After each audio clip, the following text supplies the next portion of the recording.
Hello and Hello. welcome Team Phoenix. Hello Iryna, welcome live to the show. Yeah, on YouTube or LinkedIn, no matter where you are, we expect your comments, please, because we have a very interesting topic today. We will talk with Iryna about Louis XIV.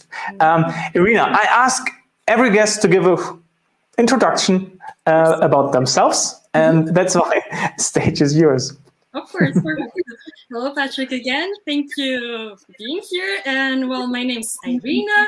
I initially come from Belarus, but I live in France now, and I work in a French company in Paris. And I think it might be interesting to mention that my path, my solution engineer path, is a little bit different than a normal solution engineer, because I come from post-sales. So that means that I know the other side of solution engineering. I'm not a normal engineer, so that's why it might be interesting also to speak about how to become different paths to how to become solution engineer and also sales engineer. Yeah, perfect. Thank you very much and welcome. And when we prepared for this show, you told me something very interesting. I think this is uncommon for most sales engineers. At least I don't know anybody. But this has to do with Louis XIV, right? Do we want to spoil it now, or do we want to take it a bit? I wanted to keep a little bit of secret, but it's okay. Go on. We can, yeah, because in addition to that, as you just mentioned, my first job, my initial job, it's actually tour guide. So I work with tourists, so I present different monuments. So actually mostly specialized in military history, of course, mostly because I used to live in the north of France. It's mostly British history of a Great War.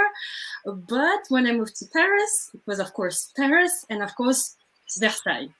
And for me, as I said, my path is a little bit different. So actually, it's not a little bit; it's completely different of yours, because I think the classical path of solution engineer, it's like yours, right? Yours of a Chris White to be, like software engineer, and I think move to be a sales engineer. Because for me, even when I actually heard this word engineer, it was a little bit scary. It's like, okay, I am an engineer. Because, wow, okay.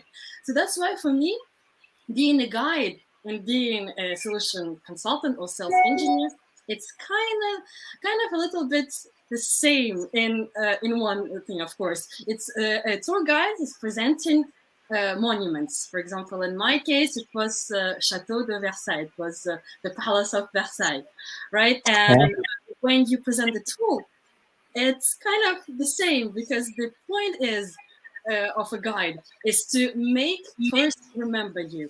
And for example, the best tour is when my tourists actually want to learn more about Louis XIV. For example, to watch a TV show about Versailles, that was great for me. But okay, my mission is done. And of course, for solution consultant, for sales engineer, it's mostly, of course, to sell the product, to sell the tool, and to make the potential customer to buy it and to use it. So it's kind of the same. So, okay. Yeah, you're right. So maybe somebody from the crowd, have you been to Versailles before? Maybe somebody has been on your tour. Maybe. Somebody from. So, and that means there were a lot of tourists that came to France, and you actually sold them the city. In that sense. Well, yeah, exactly. That's exactly what I do, because since several years I'm working for one company, and we were very well formed as a tour guide. That means we have to connect, to people. So it's very important. So that's why that helped me a lot as a sales engineer, because first of all, our main target, it's American tourists, okay? And that means American, Russian, but mostly Americans. That means that they don't know anything about French history, anything, which is normal. And also American tourists, they like, to have like the complete day, the entire day of the tour. Like everything has to be organized, kind of as on our calls, you know, everything has to be organized as well. So that means, for example, if you have a 2-hour call or 1-hour call, you have to engage the audience as well. So our technique in Versailles that I also apply as a solution consultant is actually to connect with clients before to the beginning of the tour. In my case, it was when we meet. So that means a little small talk, you know, and American-wise, like where they come from and etc. And you see immediately who is more open to speak, who is a little bit shy and want to be, you know, under the lights, want to be more in the corner. And like this, I actually choose my Louis XIV. You know, that means it will be the king of the day, because my tour lasts 10 hours actually, you know, so of course it's less intense as a solution engineer, but still. Oh, hello. And so, hi, Melly. Hello, Melly. Melly's my wife. Good to see you. Hey. Yeah, come to that side. Yeah. Yes, yeah. And so like this, yeah, tell me. I love this concept of choosing to have an, I don't know, archetype is maybe, is that the right word? But how do you bring this, or how do you use this as a sales engineer? Yeah, as a sales engineer, yes.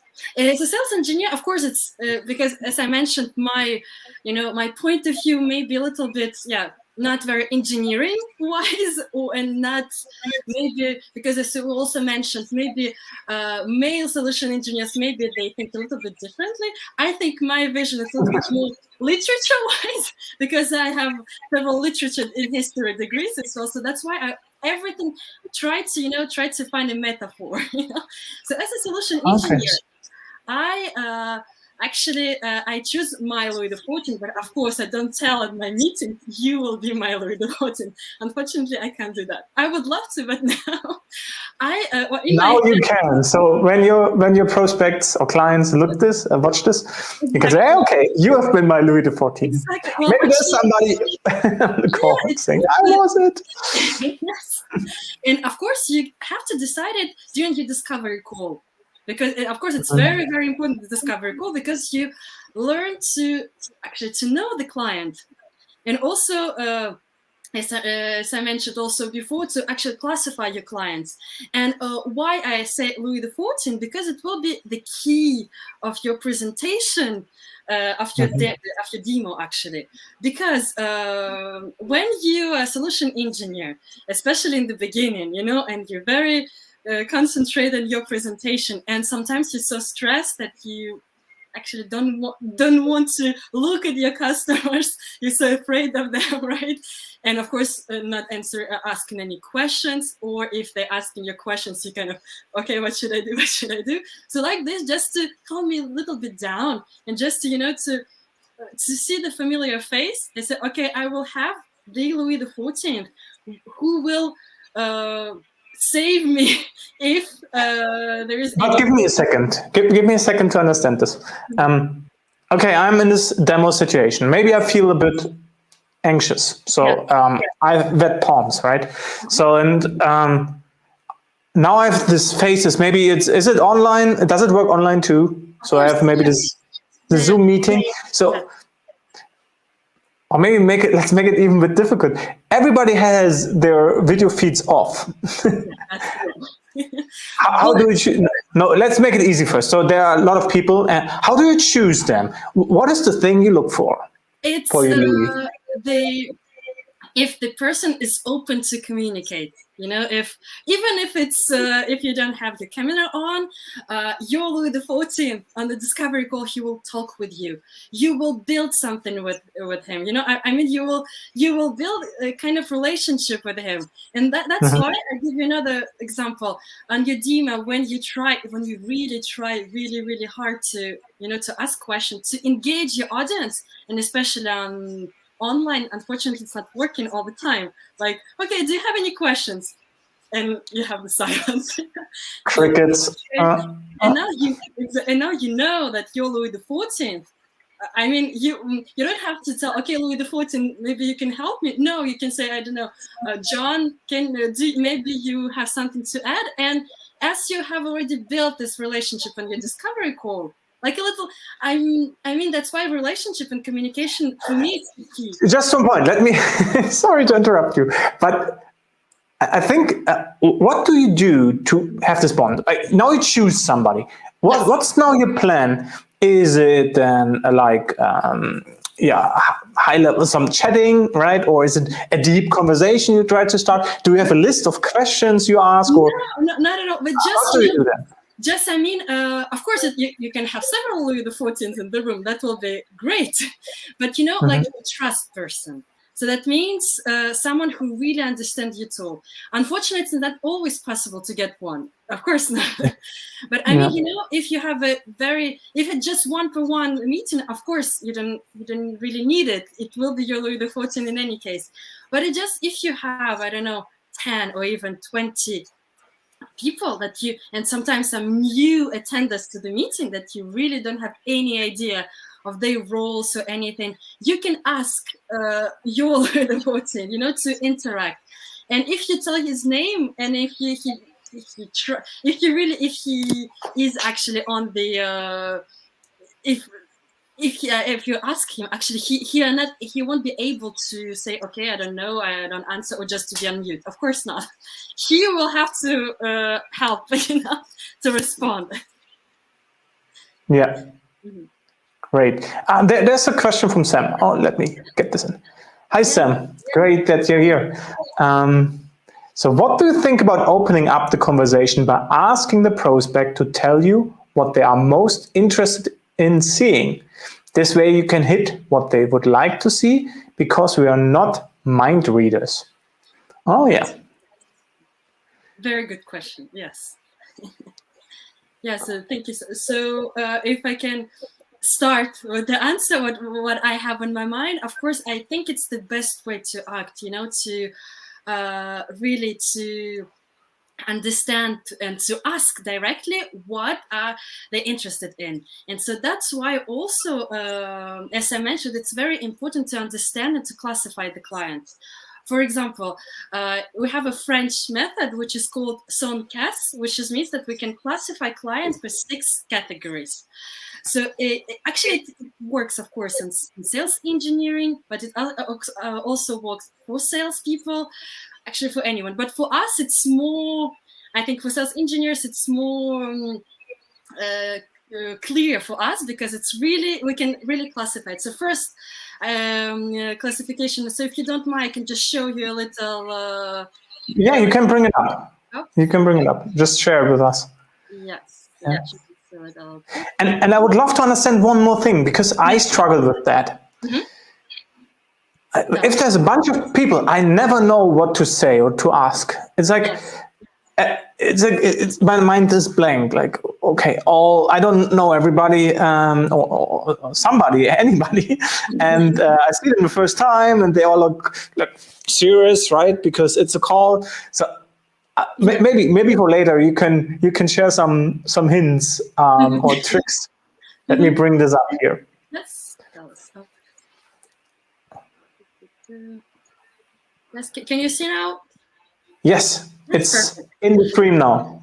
Yes, great. So like this, actually, we can have a little help to classify the clients, you know? So that was a great question of Sam, like to ask what do they want, and by thinking of the answers, we actually understand which category they are. So first category, as you can see over here, so security. So that means, for example, he said that, actually, of course, you won't say it directly, but it's the client who will need from a potential seller, for us to secure them. You know, to make sure to in our case, to show that our tool will solve all problems, anything. So, and of course, it will be great. So it's just security. So he is looking for security. Okay, so like this, so just make sure. And so like this, for example, as Sam asked, what they want. Let's get the feedback from Sam in also, especially if the main contact that you researched and sales reps spoke to already, but they bring like 2 to 5 new people that you have had no idea about. Yeah, Exactly. exactly. Yes. So, what to say? Okay, we have the security people, and Security, yes. So actually it also depends, on so it's, you will have a specific client, of course, who will have to, so who will need this security. Then you also have give me an archetype here too. So security, I think of people working maybe in the backend, or financial people, or like QA people, or developers maybe, right?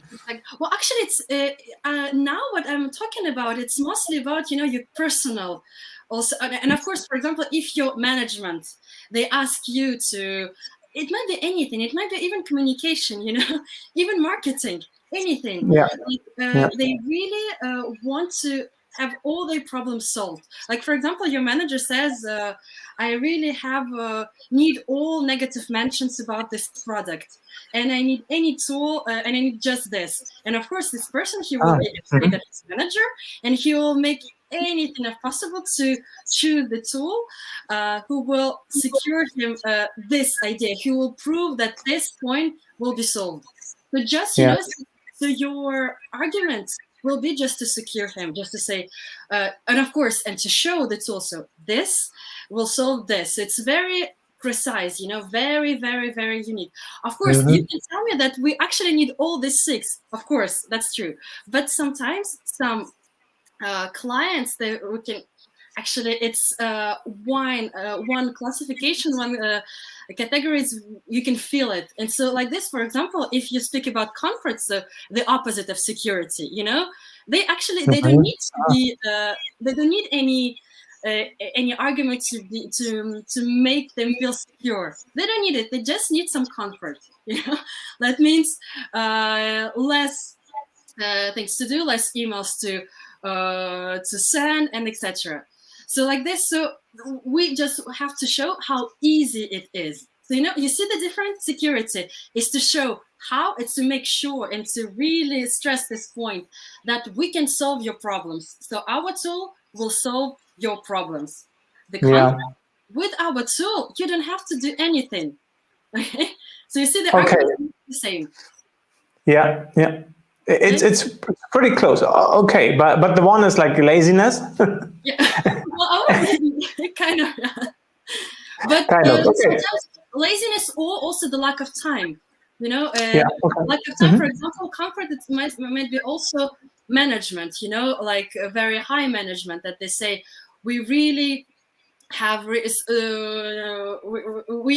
for example, especially in France, the process is really, really, really long sometimes, the French administration. And people in comfort, they don't want to change anything. They just want to to stay calm, and they want to make your tool, so they won't be stressed about which tool to help. They will just take the tool who will of course solve the problems, but to make sure that they will be in comfort by themselves. And about security, let me ask you a question about this. So what I would have, so we wouldn't have a chance if we would have a tool that wants to change the whole market, right? Where this is all novel and we are the best and we make everything different. We would have a problem with people in the comfort area. Well, of course, but just to show them as well how good they will feel. Actually, it's all about arguments that we give. Because, of course, as you said, it's pretty close. Yes and no. It's pretty close because the goal is the same for 6 of it. It's to buy a good tool that solves all our problems. But the argument for the comfort, that they don't have to do anything, even if they have to change the whole process, they will change it once. But then they will be good, and they don't have to do a lot of work, So actually, it's a good selling guide, right? Exactly. So typically, so I know it from copywriting or so, you would target those all of those, right? So people should feel secure and comfortable, right? Yes, exactly. Or have status, money, and I get it. Okay. Yeah. Because if you just quickly, if you go to other arguments, because of course, as I said, the goal is the same. About the novelty, for example, novelty is, of course, it's some type of customers who will like to have new tools and something new. For example, I give you an idea, like in digital especially, if someone will bring you new ideas, they will love it and they will use it. For the conference, they will reject it. They will say, I don't need any, I have already the tool, so just tell us less information. So just, it's the different approach. So novelty, something new. Also, if you go to vanity, so of course it's pride, vanity. The great example of such customer is, maybe you've seen the movie Devil Wears Prada. Yeah. Where you have this, I don't remember exactly what the name of this woman. I think it's Miranda or something like this. So this is the real vanity or pride customer. So, for example, in our industries, it's more luxury industry. It's more fashion, So that means if you sell the tool or your product for a fashion industry, you will have to all the time say, how do you love the product? How they great actually. And the vanity client, he don't like novelty, and he doesn't care about the content. Just one thing that he really loves, it's himself, and also his product. Okay. And another type of clients, it's also money. So that means sometimes they don't have to feel secure. They don't need to, to, as in French we say, to throw flowers in his personality. All that they need, it has to be affordable, and it has to bring money. So it's the goal. So that sounds like the purchasers, right? So they want deals, they want their percentage. But it's interesting. And also, of course, in some customers, they will just search for someone who will be nice to them. But of course, if your product is good, of course.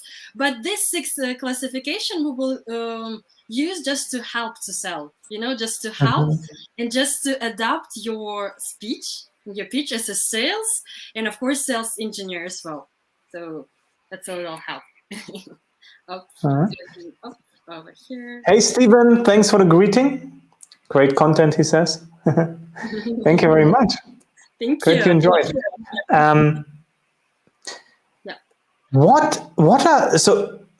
Is there a trick to understand the core trait of the person on the other side?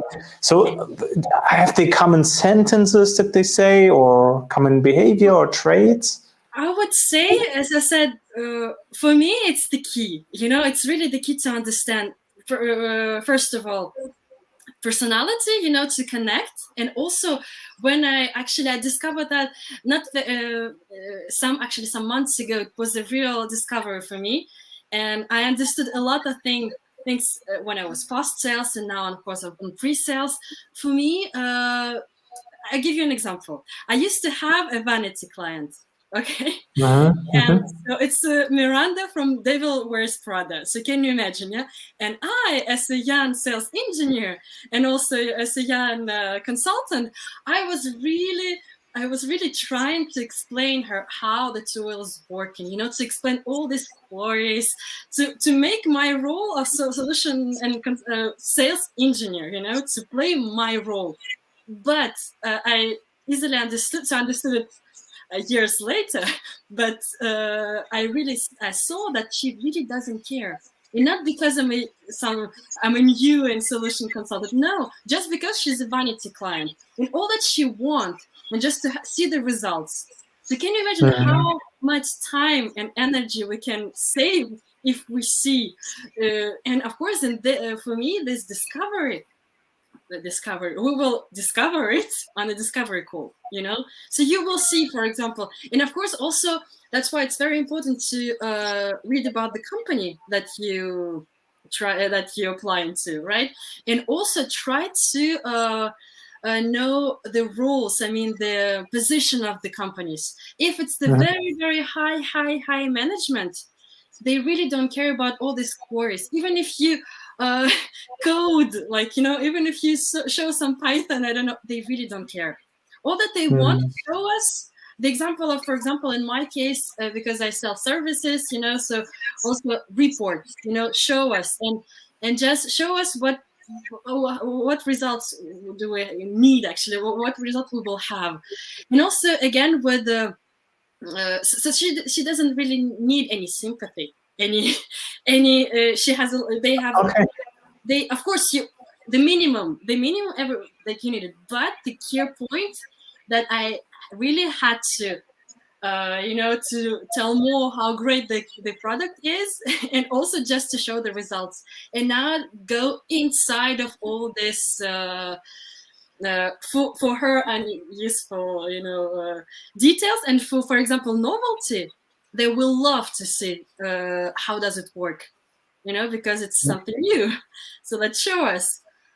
And so like this, yeah, you also, by and I came back to this question of Sam, right? So you understand it, of course, by asking several questions. What do you want to see? Do you want to see a deeper presentation? Do you want to see like exactly how do we set up the platform, for example? If they say no, we don't care, we just want to see results, of course they won't say just like this. They will try to say it in a different ways. But if they say results oriented, or, you know, so it's what or how. And some people just, if we offer too much how, they just fell asleep, you know, and they just Yeah, absolutely. But help me again. So now I'm sitting in front of those 20 people that we said, and I'm somehow like, oof, maybe I didn't even expect. So what do I do now? So maybe I spotted somebody, said, okay, this person looks interesting, and I said hello. One person answered, said hello, right? That's I think the ratio. When you join just such a call, nobody knows anybody. One person maybe answers. So I have my Louis. What do I say? Yeah, what do I have? Really, I have no idea. I don't want to be impolite or something, but I really am blank. What to say? you Maybe your tour guide helps. About the presentation, or about how to Bonding, start? right? Because I want my Louis XIV. So how do I bond? Well, for me, it's of course we're not on a tour during the pre-sales call, of course not. So like this, I would say you just keep going on your presentation. And as I said, of course, it's very important to involve people. And if you see, because it's like anywhere, you know, if someone starts to ask questions, everybody will follow, you know, because the first step is difficult. So my Louis XIV, actually, he will help me to go through this actually highway, you know, just to follow. Because once my Louis XIV will ask questions, and for that I will ask him, I will say, hey Patrick, what do you think about the presentation, for example? It's not possible, I have never heard that he said, okay, nothing. He will find something to say, even if it's, yeah, it was interesting, and you guys, what do you think? And you know, and then Patrick said that, then John will say, yeah, I agree with him, actually. And like this, thinking of my Louis XIV, the conversation will start, and we can interact, you know. So that's my trick, you know, just to because I don't like monologues, you know, during the presentation, and unfortunately, clients and potential clients don't like it either. So we have to, so that's why that's the thing. Yeah, and so are there like template sentences or template questions you repeat? So a tour is I believe, so when I think of this, being a tour guide would mean I explain like the things that we see, and in between I interact, and all of those things might become very natural or ingrained. So so maybe there are some templates that I can now use. So give me some sentences when I'm in a situation with a lot of strangers. So what's a good thing to say or to ask? How are you? Okay. In Germany, nobody would answer, but Yeah, target the person. So I mean, target the person, or even several persons. You know, Patrick, John, and Steve. You know. So so like then just ask them for, not for the approval, but just ask them for what do they think. You know, just to engage. And then, and what I also learned as a tour guide is, you know, to just try to help them to visualize, because we are on pre-sales, okay, they're not client yet, right? So that means you know, for example, what I do is, if for example you are solution, not solution, but social media manager, you know, as a social media manager, you can use our tool that way, you know. So just, and actually just to show, to help them visualize what it would be if they would be our clients, like real clients. Like this is, oh yes, actually that's it.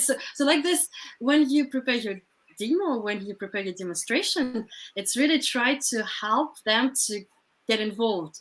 That's why it's very important to know exactly, of course it's not possible to know everybody, but the exact roles, the exact goals. For example, yeah, if it's just IT manager, or if it's in marketing, if it's a real like PMO and anything. So you know, you know already, like vaguely, but you know already how they can use your tools. And so just say, you, Patrick, as the social media manager, when you will need to have the alert of this product, when someone mentioned your product in a negative way, you can set up the alert like this. You can receive an email, and actually just by showing, you put your potential clients in the feet of your real client. And so like this, psychologically, he will say, oh yes, right. And he will, and it will stay in his head, and maybe he will sign, you know. Yeah, maybe. What do I do on a tour? Like I imagine sitting there and then speaking to my microphone. I sit in a bus or something, right? Driving through Paris, and then I see 2IFL, and it's like, gosh, I forgot what I want to say. So and I'm as a pre-sales, I sit there with the mouse and like wanted to click something. Oh gosh, what came? What was? What? Okay, that's what you meant. Okay, wow. What do I do when I forgot what I wanted to say, or the facts? You just keep going and say something else. In my point of view, I don't know if it's right or wrong, I don't know, but it's just not to show that you're confused, just to, and also to show the confidence. Okay, you forgot, but it's okay, you can just, and by the way, for example, okay, we are in front of, I don't know, the Eiffel Tower, or you're in front of your back office, right? And you really forgot anything. So is it, and for example, if you're on the back office and you're speaking about, I don't know, sources that you can add, and you forgot about that, is it okay? And in addition to that, we can also, and you can speak about something else, you know. So just to make a little tiny transition, because of course, as a social engineer, as a sales engineer, you have a lot of things to say. So for me, my advice is just not to show to your potential customer that you forgot, because it's okay. Because of course we can say, oh, I really forgot. They're not customers. And the post sales, I think we can say, oh, sorry, I forgot it. But on pre-sales, I would advise not to show it. Yeah. Okay. So never say sorry. Just pretend everything is okay. Yes, exactly. So there's a question from Sam. Yeah. Have you ever asked about their perception of who your company is or the solution offers? I need to think what you mean. Wait, have you ever asked about their perception? Okay. I think what Sam is asking is, do you ask your clients? What is your company for you? Yes. So why am I here? Maybe is the question, right? Why did you invite me, dear yes, client? actually, yes. I hope I'm Because, right, Sam. I hope this is the question you ask. yeah, because about the perception of who you're from. Yeah, Yeah. yeah. I mean, or maybe she meant our. No, I mean, I think she meant ask what the company that invited us. What is the company for them? So values of the company. Exactly. So you go there and say, hey, wait, here is Sam again. The reason I ask this because maybe it can uncover what they care about and why they choose to see demo. Yes, exactly. So we will go there and say, okay, dear client, happy to be here, right? But why we? Why did you invite us? Exactly. Yes. Actually, yes. Absolutely. That's why. That's why I also use this experience of post sales as well, because just to give you an example, on post sales, when we get a client, the first thing that we do is just confirm what was said, promised before, and so that's why the kickoff meeting is about that. It's about to show. I always have a slide which said context and objective, and also a little, actually some sentence 1 or 2. So for example, if it's the company, so this is the company, this is what they do, this is their value, and this is what they need, this is the problem, and this is what they need. And actually that really helps, because sometimes you have some surprises in post sales. Okay, of course. What And did presales sell? Oh, we don't have this. well, because some salespeople, they can sell wind, of course. But well, that's the It's a good. yes, yeah. And on pre-sales, that's also that help us, yes, to understand. And I would even say that it's important to to ask it during the discovery, because like the first time you meet the client, okay, thank you, can you tell us more about your company? I would say, I have learned this about your company, can you add? Because of course, just come in here and make them speak, maybe it's not the good approach. I would of course made my researches, I will try to understand by myself, and I will in my introduction, I will say, okay, so I have understood this about your value, about what do you need, about how would you use our product. Can you add more? And normally they always can add more. And so you can just take notes and use it for your presentation, demonstration. Yeah. Yes. Out of a personal interest, what do you think about why questions? Using the word why. Does that ring a bell? Or do you have a perception on that? You mean to ask, why do you want us to be on this area? Well, yes. Why haven't you carried the garbage out last night, right? Why haven't you washed the dishes, right? That's a very good question. Why do you want to change, dear customer? I agree that it might be a little bit dangerous, maybe, because it's a very open question, like, why. But I would say it won't be the first question that we ask. So the first question will be, what is your company? How does it work? And what do you want to change? Yes. And then also, why do you want to change it? But I think it will come naturally. But of course, to just ask why, of course, it's too, for us it will be too easy, and for the customer maybe too strange. yeah, so I agree. So it's no, I'm really asking because there's this strategy of 5 whys, right? exactly. So it literally says you get only to the point or to the data you need for your proposal or whatever, to quantitative data, when you ask the question why, and why question 5 times. So why, dear client, is it that way? The answer you ask, and why now the answer, right? You get an answer again. Okay, why that answer? Until you actually get to the point. But there's a point with why comes across like offensive.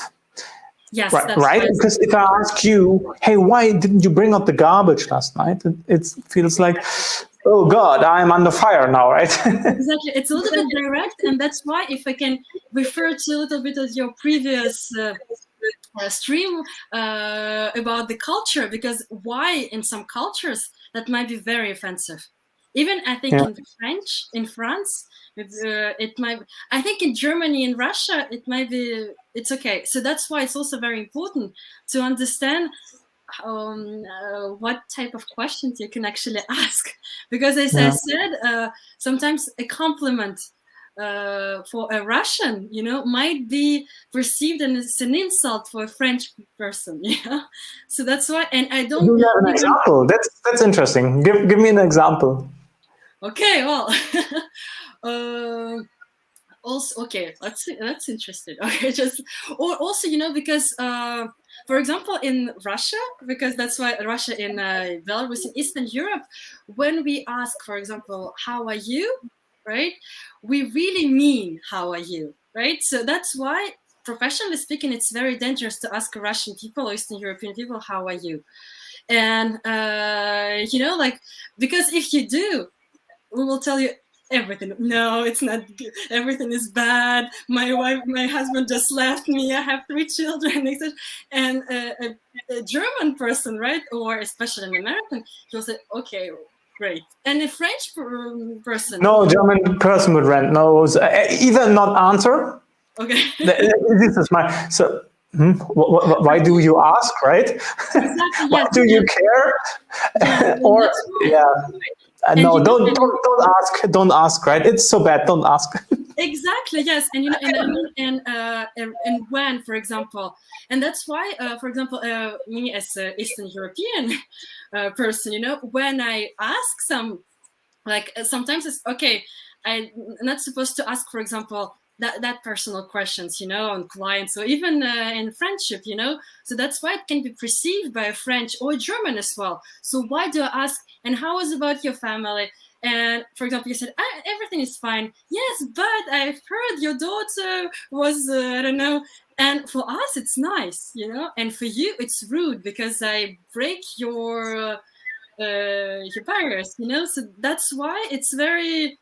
And also, and for us, as if you, for example, you work with Belarus, for example, you may see that sometimes for us it might be rude. Why they so cold? Why they don't ask? For example, with Americans, we always make fun about Americans, that they that they ask. Things that they don't care, So, and when we ask, we really do, and so that's why we really don't understand how they can really be so superficial, And so that's why we take it in a very offensive way. And so that's why I don't even touch, Chinese and Japanese culture, because it's even worse, we really have to be very careful to how to ask questions. But so that's why I think this goes with the Sonkas strategy, just to understand. So that's why if you work with some French people or Americans, you really have to have the small talk, and you don't have to share all your problems. I have learned that it was difficult for me. You better don't, right? That's not what they expect. Then they will feel, that's really then tough to handle, and you might end in a very weird situation. Yes, that's true. Yes.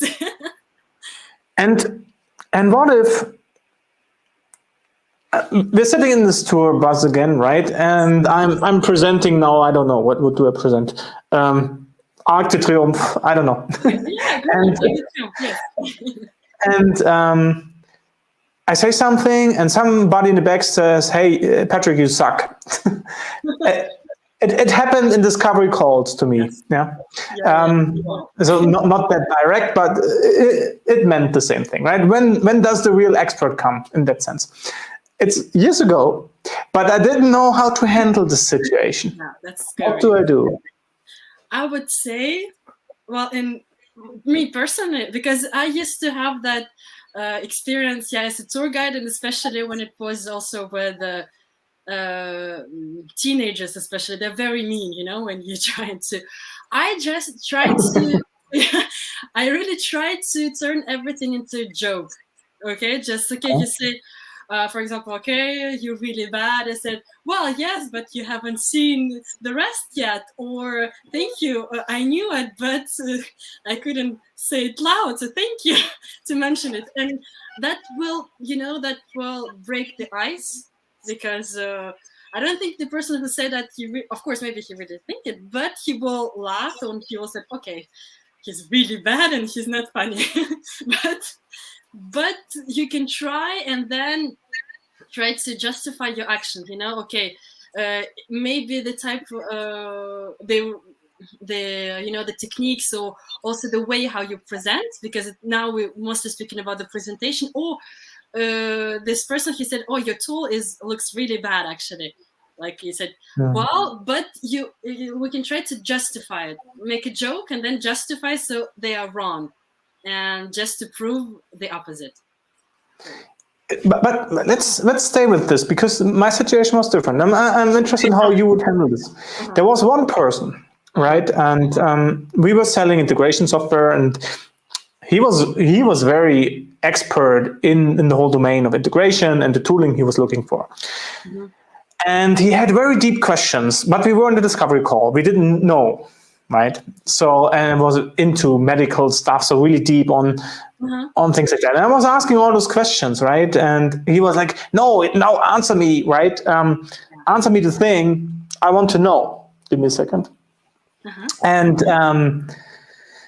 I said, I can't. Why are we here, right? So tell us more about the use cases. And he was, no, and I have these questions. Okay, can you send me these questions? That's what I asked. And he said, literally, you're the worst pre-sales I've ever met. No. And I was like, whoa.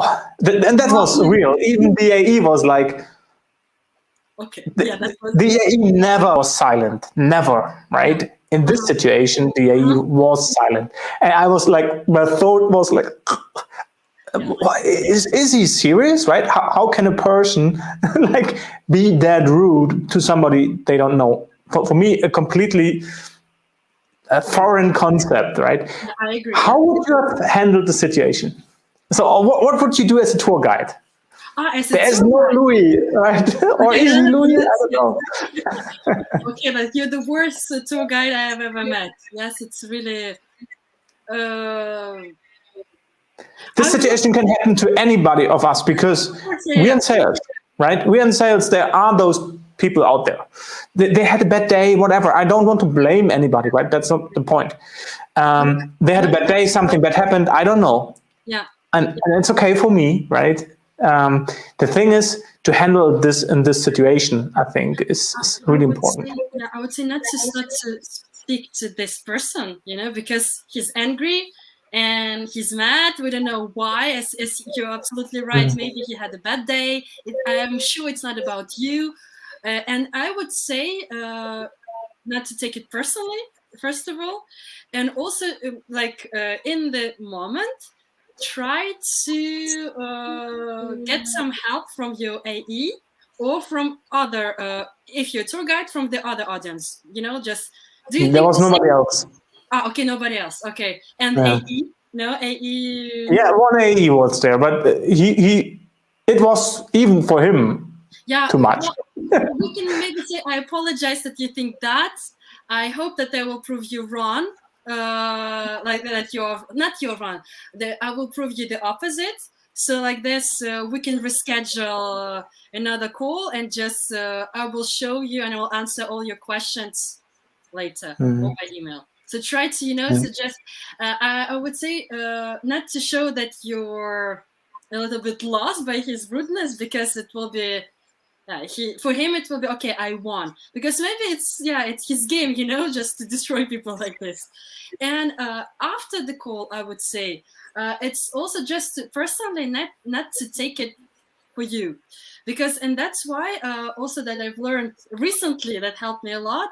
And when we work as a sales engineer or a tour guide or anybody, we also have to play the role, right? So that's why when he said that you're the worst sales engineer I've ever met, it's not the worst person, Patrick, that I ever met. No, it's about the tool. It's about maybe it's about how the tool is working. It's about maybe the way how you said something that he didn't like, and then just to try to help, just not take it personally, and try to help your role of solution engineer to improve your skills. But my because I had kind of bad situation as well, mostly on post sales, when, and mostly with this vanity clients, because for me this client that you had, it's a vanity client, like very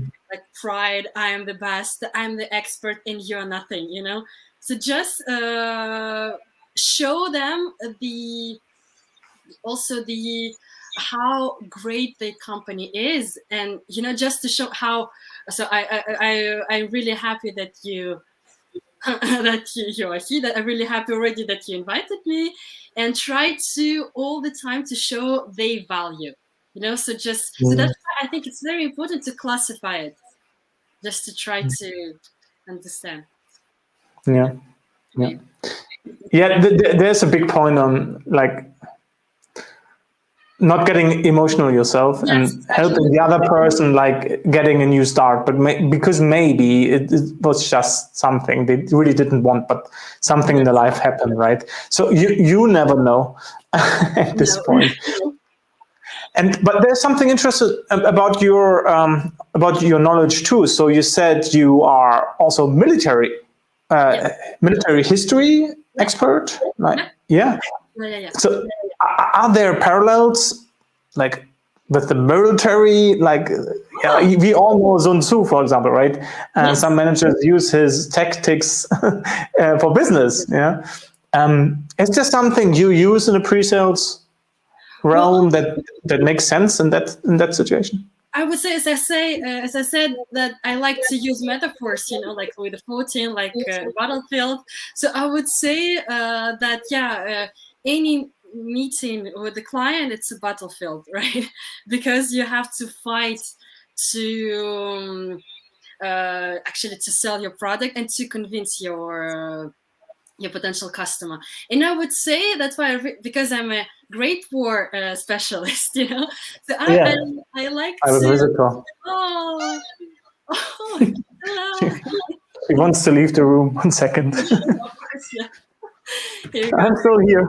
Yeah, so I would say that Great War and British Army. So I'm sure that you've heard about this story where during the Christmas, British soldiers and German soldiers, they stopped fighting, and they were singing Holy Night all together, and they were playing football, and they were forgetting about the war.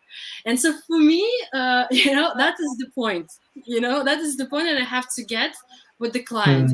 That's why, as I said, as I'm not, I hope because one day maybe I will be like data scientist. I'm working on that, but I'm not. I don't have this engineering expertise. So my key, it's communication, And so for me, of course, I'm also an expert of the tool, of course, but not, for example, it's not the same approach. I don't think so. As I was in services, so like this for me, when you build this link with the customer, and you can sing this holy night, and sign, of course, the armistice, and of course the contract is like an armistice when you can be friends and work together. So I don't know. It's, as I said, I like all these metaphors. So. No, great. And football. Bartholomeus. Great to see you. Yeah. And so. No, I love this. It's great. Maybe the guy who offended me, I should have said, sing a song with him and. Yes. Yeah. But just but and also I have another technique. Maybe also never answer. By rude, once if someone is rude to you, never answer with rudeness. Never be rude to people who's rude to you. And also another technique, even if they really rude, really mean at this guy, you can just smile and ask something really not offensive and just, you know, something really classy, you know. That's, as we say, well, maybe not, it's not the reason, but it's also how all this politician works, you know. Like they will insult you, but with a very, very, very, very beautiful words. And so like this, the guy won't even understand that you're rude to you.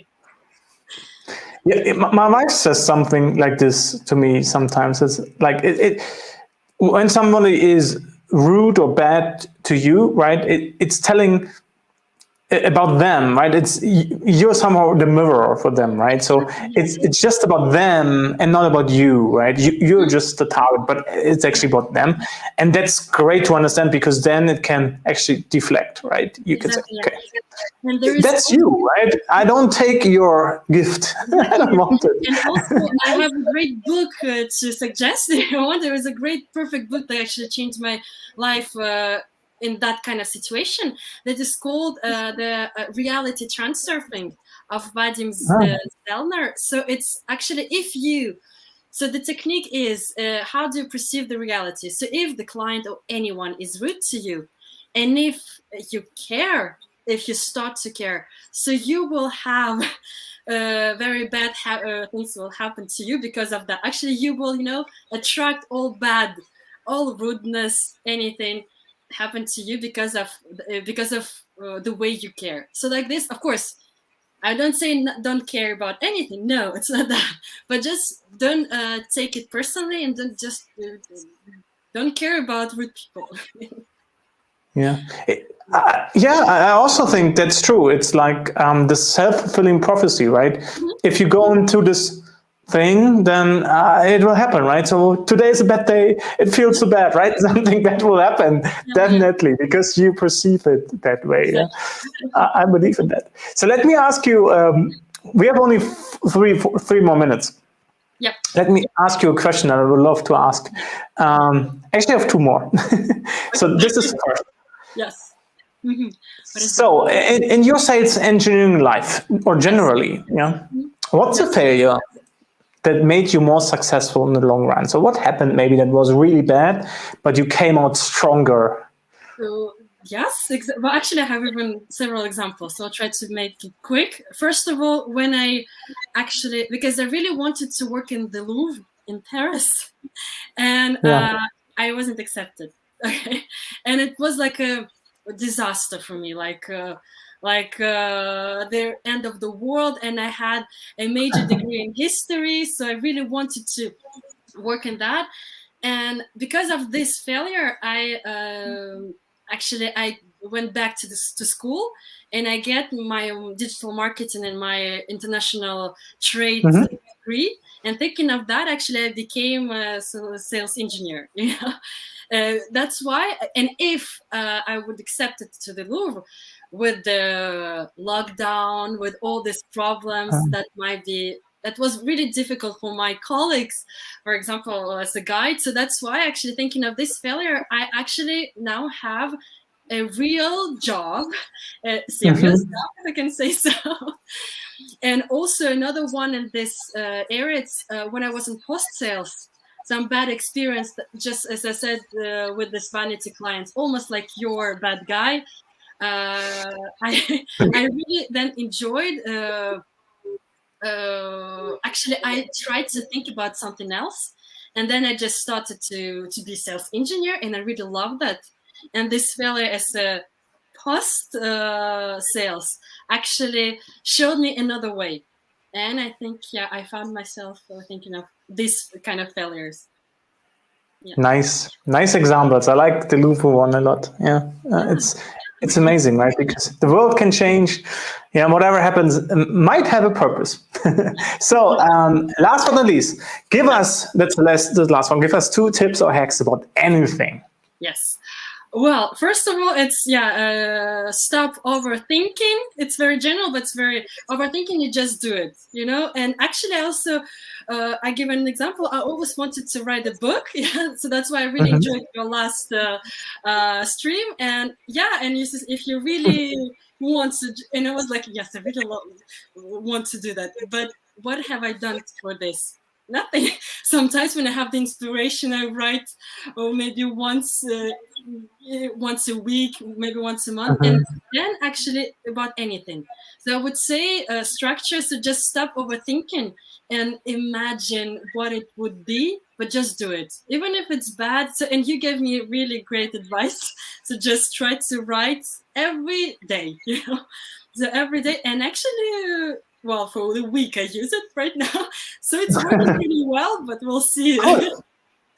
So just do. So just action first, because in some for example, Eastern European culture, we think seven times think and then act. Of course, you don't have, but I would say don't overthink. Just act. And the second trick, I would say. Anyone, I will advise to anyone to find a hobby, and I will, like, for example, I would say learn to play guitar or learn to play any instrument, or if you, because it's great to have a great job, it's great to be passionate about the job, but if you don't have anything, okay, that's why I mentioned guitar, but for you, for example, it might be books, but it's also professionally for you, so it's different, right? But I mean, if you don't have hobby, something that gives you the stars in the eyes, it might be difficult. So that's why, even if it's not music, but I would recommend music because it clears your head, it slows you down, and it shows you what you can do actually, and it can send you somewhere else. So, yeah, cool. Yeah. I just think of any kind of art, right? So when you create, when you shape. Creative. Yeah, something creative, because as a sales engineer or a normal engineer, right? Sometimes you think, yeah, literature, it's not mine. But once you start, I think everybody has to. That's why I would love that everybody has something creative to make. It might be music, it might be writing, it might be sports, but something else than the job. Because if you have just your job, you will have burnout, anything, and it's not good. Yeah, you don't need to, but it could happen, right? Iryna, thank you very much. Spasiba. For being here. Folks, that's it. Iryna, is there anything you want to say as a last word? Well, I wanted to say again, thank you for everybody. Yeah, so thank you to inviting me here. It was really great. So just, like this, it's really great to, to dive in the conversation. So that's great. Just thank you. Perfect. Thank you, everybody, for being here. Let me check the last comment. Something came in. Bartolomeo saying, that's a great advice. One of my favorite bosses told me that he only hires people who have something beyond work. Exactly. Well, let this sink in. That's a great advice. Follow the little phoenix. So hit subscribe. We see us next week with the next live stream. And until then, I would say, yes, music on and we're off. Yeah. Bye-bye.